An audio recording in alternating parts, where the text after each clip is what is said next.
Hi అండి. Welcome to Gayatri's kitchen. ఈరోజు వెజిటేరియన్స్‌కి ఎంతో ఇష్టమైన పన్నీర్ మసాలా కర్రీ చేసి చూపిస్తాను.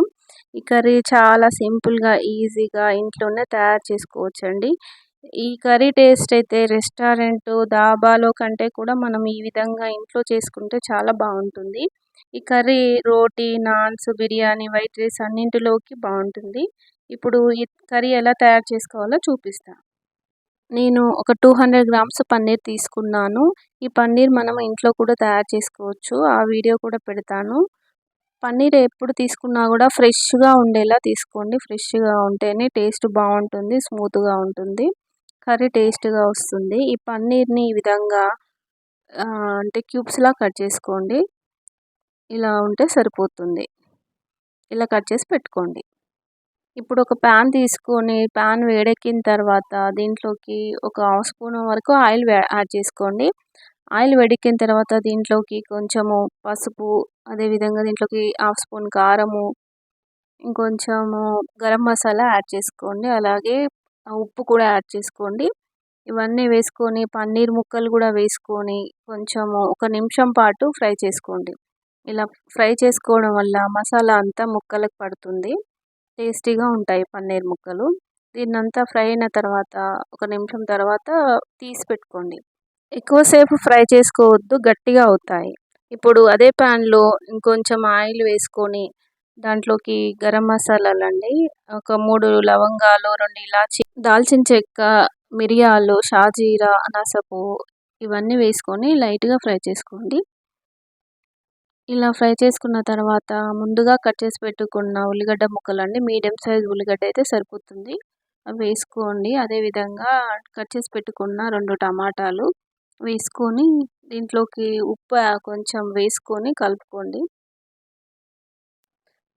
టమాటా, ఉల్లిపాయ ముక్కలు కొంచెం మగ్గిన తర్వాత దీంట్లోకి 1 ఇంచు అల్లం ముక్కలుగా కట్ చేసి పెట్టుకున్నది, అదేవిధంగా ఒక 5, 6 వెల్లుల్లి రెబ్బలు వేసుకొని కలుపుకోండి. దీంట్లోకి కొంచెము పుదీనా, కొత్తిమీర కూడా యాడ్ చేసుకొని ఫ్రై చేసుకోవాలి. దీంట్లోకి జీడిపప్పు పలుకులు ఒక 10 వేసుకుంటే సరిపోతుంది. అవి కూడా ఫ్రై చేసుకోవాలి.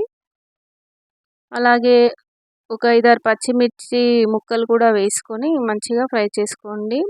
అంతా ఒకసారి మంచిగా కలుపుకొని మూత పెట్టి ఒక 2, 3 నిమిషాల వరకు మగ్గించుకోండి. సిమ్లో పెట్టి మగ్గించుకోండి. ఇప్పుడు ముక్కలన్నీ మెత్తబడతాయి, ఉడుకుతాయి, ఫ్రై అవుతాయి. ఇప్పుడు మూత తీసి అదంతా ఒకసారి కలుపుకొని స్టవ్ ఆఫ్ చేసుకొని చల్లారిన తర్వాత మిక్సీ జార్లోకి తీసుకోవాలి. ఇలా తీసుకొని మిక్సీలో కొంచెము పెరుగు యాడ్ చేసుకోండి. దీన్ని అంతటిని మెత్తని ప్యూరీలా పట్టుకొని పక్కన పెట్టుకోవాలి.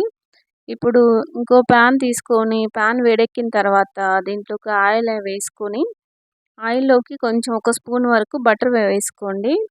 ఈ ఆయిల్, బటర్ వేడెక్కిన తర్వాత దీంట్లోకి ఒక హాఫ్ స్పూన్ జీలకర్ర, ఒక హాఫ్ స్పూన్ ఆవాలు వేసుకొని ఫ్రై చేసుకోండి. దీంట్లోకి ఒక పావు స్పూను పసుపు వేసుకొని అంతా బాగా కలుపుకున్న తర్వాత మనం ముందుగా మిక్సీ పట్టిన మిశ్రమం ఉందిగా అదంతా యాడ్ చేసుకోవాలి.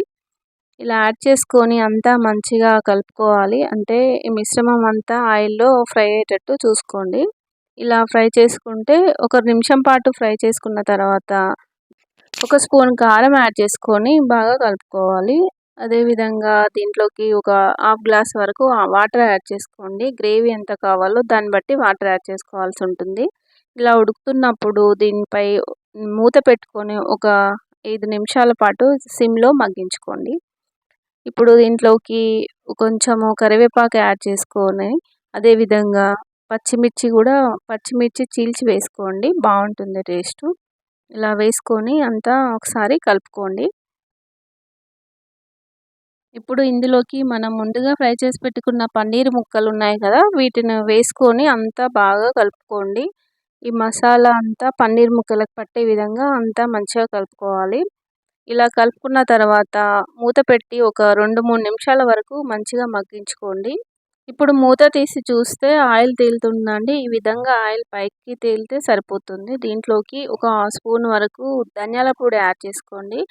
అదేవిధంగా కొంచెం కసూరి మేతి అండి, దీన్ని కొంచెం తీసుకొని ఇలా క్రష్ చేసి వేసుకొని అంతా బాగా కలుపుకొని మళ్ళీ ఒక 2 నిమిషాల పాటు మూత పెట్టి మగ్గించుకోవాలి.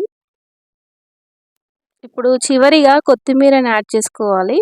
కొత్తిమీర యాడ్ చేసుకొని అంతా మంచిగా కలుపుకోండి. అంతేనండి.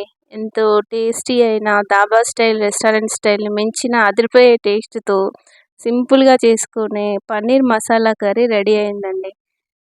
ఈ కర్రీ రోటీ, నాన్స్, బిర్యానీ అన్నింటిలోకి చాలా బావుంటుందండి. మీరు ఖచ్చితంగా ఇంట్లో ట్రై చేయండి. ఎంతో టేస్టీ అయిన ఈ పన్నీర్ కర్రీని మీరు ఇంట్లో ఖచ్చితంగా ట్రై చేసి ఎలా వచ్చిందో నాకు కామెంట్ సెక్షన్‌లో కామెంట్ చేయండి. ఈ వీడియో కనుక మీకు నచ్చినట్లయితే please like, share and subscribe my channel. అలాగే పక్కనే ఉన్న బెల్ ఐకాన్‌ని క్లిక్ చేయండి. Thank you.